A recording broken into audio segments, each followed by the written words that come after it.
राधे राधे दोस्तों, कैसे हैं आप सब। आज की कहानी का नाम है सास का अहंकार। प्रिया की शादी विकास से हुई थी। प्रिया की सासू माँ बहुत ही घमंडी और तेज तर्रार औरत थी, जो बात बात पर प्रिया को ताने मारती और भला बुरा कहती रहती थी। ससुर जी भी हमेशा अपनी पत्नी का साथ देते थे और प्रिया को कुछ भी बोल देते। प्रिया के सास ससुर बहुत अमीर थे, क्योंकि उनका अपना बड़ा कारोबार था। विकास एक मल्टीनेशनल कंपनी में अच्छी नौकरी करता था, क्योंकि उसके पिताजी अपने बिजनेस में किसी का दखलंदाजी बर्दाश्त नहीं करते थे। इसलिए विकास ने अलग से अपना करियर बनाया। विकास की छोटी बहन नेहा जब तक मायके में थी, तब तक घर के झगड़ों में में घी डालने का काम करती थी। जब माता पिता प्रिया को कुछ कहते तो नेहा उन्हें और भड़काती, जिससे घर का माहौल और खराब हो जाता। शुरू में प्रिया चुप रहकर सब कुछ सहती, लेकिन समय के साथ सास ससुर की प्रताड़ना बहुत गई। प्रिया अब 2 बच्चों की मां बन चुकी थी, एक बेटा और एक बेटी। घर के सारा काम, बच्चों की जिम्मेदारी और अपने से सास ससुर ननद नेहा की रोज चिक अब प्रिया भी हर बात के जवाब देने लगी थी, क्योंकि उसे समझ आ चुका था कि घर में चुप रहकर रहना मुमकिन नहीं। सास ससुर को प्रिया का मुंह लगना बिल्कुल पसंद नहीं था। उनके हिसाब से विकास और प्रिया को बस चुपचाप सब सुनना चाहिए। जब प्रिया जवाब देती तो वो और गुस्सा होकर दोनों को सुनाते। एक दिन गुस्से में ससुर जी ने विकास से कहा, तुम लोग हमारे घर में रहते हो, हमारा खाते हो और हमसे व हमारी बेटी से जुबान लड़ाते हो। तुम्हारी औकात क्या है हमारे सामने बोलने की। विकास को यह सब बर्दाश्त नहीं हो रहा था। वह जानता था कि उसके पिता ने उनके साथ भी कितनी पक्षपात किया था। उसने पूछा, तो आप क्या कहना चाहते हैं। नेहा ने तुरंत बीच में कूदकर कहा, भैया इतना सोचने की जरूरत नहीं, माँ बाप मेरे भी हैं, मैं उनका ख्याल रख लूंगी। तुम अपना लालच माँ बाप की सेवा का नाम मत दो। सीधे बोलो कि तुम्हें और भाभी को सिर्फ मम्मी पापा की संपत्ति चाहिए। विकास को गुस्सा आ गया। उसने कहा, नेहा तू मेरे और मम्मी पापा के बीच मत बोल, जा अपना ससुराल संभाल।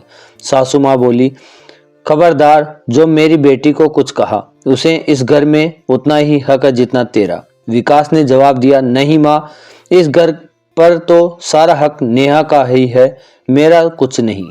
आज उसने इतनी बड़ी बात कही, फिर भी आपको सही लग रही है। ठीक है, मैं जा रहा हूँ अपने परिवार के साथ। इतना तो कमा लेता हूँ कि अपने बच्चों और पत्नी का पेट पाल सकूं। सास ससुर ने घमंड में कहा, जाना, कौन रोक रहा है, हम तेरा बोझ ढो रहे हैं। हमारी बेटी हमारा पूरा ख्याल रखेगी। पैसा हो तो देखभाल करने वाले 10 मिल जाते हैं। विकास और प्रिया उसी दिन बच्चों को लेकर घर छोड़कर चले गए। 10 साल बीत गए। विकास और प्रिया अपने बच्चों के साथ शांति से रह रहे थे। हाँ, किराए और खर्चों की वजह से थोड़ी तंगी थी, लेकिन घर में झगड़े नहीं थे। बच्चे अब बड़े हो चुके थे, बेटा 16 साल और बेटी 14 साल की। उधर नेहा ने माता पिता के कान पूरी तरह भरते। वे विकास प्रिया से मिलना भी नहीं चाहते थे, खासकर प्रिया से। उनका मानना था कि प्रिया की वजह से ही उनका बेटा उन्हें छोड़ गया। अपनी गलतियां उन्हें कभी नजर नहीं आई। फिर एक दिन अचानक प्रिया की तबीयत बिगड़ी। जांच में पता चला कि दोनों किडनी फेल हो चुकी है। विकास पर दुख का पहाड़ टूट पड़ा। उसने अपनी किडनी देने की कोशिश की, लेकिन मैच नहीं हुई।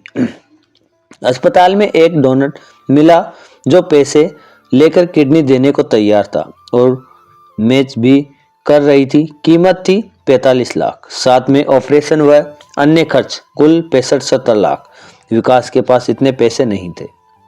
मजबूर होकर वह अपने माता पिता के पास गया और रोते हुए बोला, प्रिया की जान खतरे में है, आप बचा सकते हैं। आपके लिए ये पैसे कुछ नहीं है, प्लीज मदद कर दीजिए। लेकिन सास ससुर ने साफ मना कर दिया। घमंड में घर छोड़ा था ना, अब हमसे क्यों मांग रहे हो। विकास ने कहा, माँ, झगड़े अलग बात हैं, बहू की जान पर बन आई है। ससुर जी बोले, हाँ दे सकते हैं, हमारे लिए छोटी रकम है, लेकिन नहीं देंगे। उस औरत ने हमारा बेटा छीना, उसे मर जाना चाहिए। नेहा को बुलाया और गया।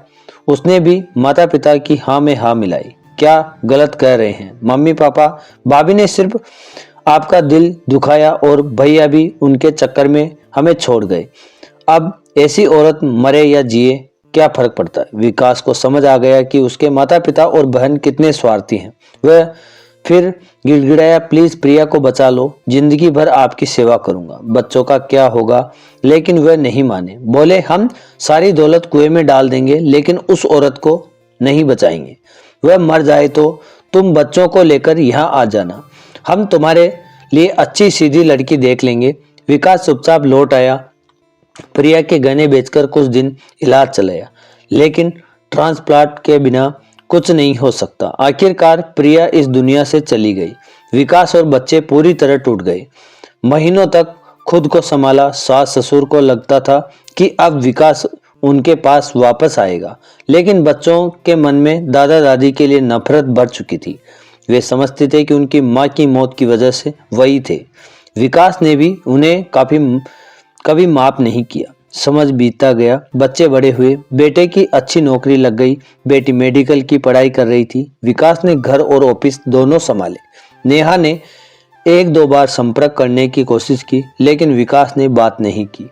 उधर सासू माँ बहुत बीमार हो गई। अंतिम समय था। नेहा अपने परिवार के साथ व्यस्त थी। मायके आने का वक्त नहीं था। ससुर जी विकास के पास आए और बोले, तेरी माँ आखिरी सांसें ले रही है, बच्चों को बुला, वह पोते पोती से मिलना चाहती है। विकास ने मना कर दिया।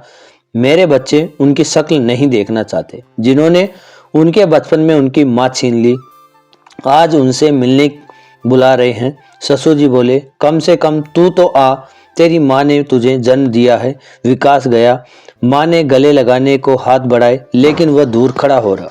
माँ ने पूछा, पोते पोती क्यों नहीं आए। विकास ने बच्चों को फोन लगाया और लाउडस्पीकर पर रखा। बेटे ने कहा, मैं अपनी माँ की हत्यारों से नहीं मिलना चाहता। बेटी ने कहा, मम्मी की आखिरी तड़प आज भी याद है। जिसने उन्हें मरने दिया उसके लिए मेरे दिल में सिर्फ नफरत है। सास ससुर ने सब सुना।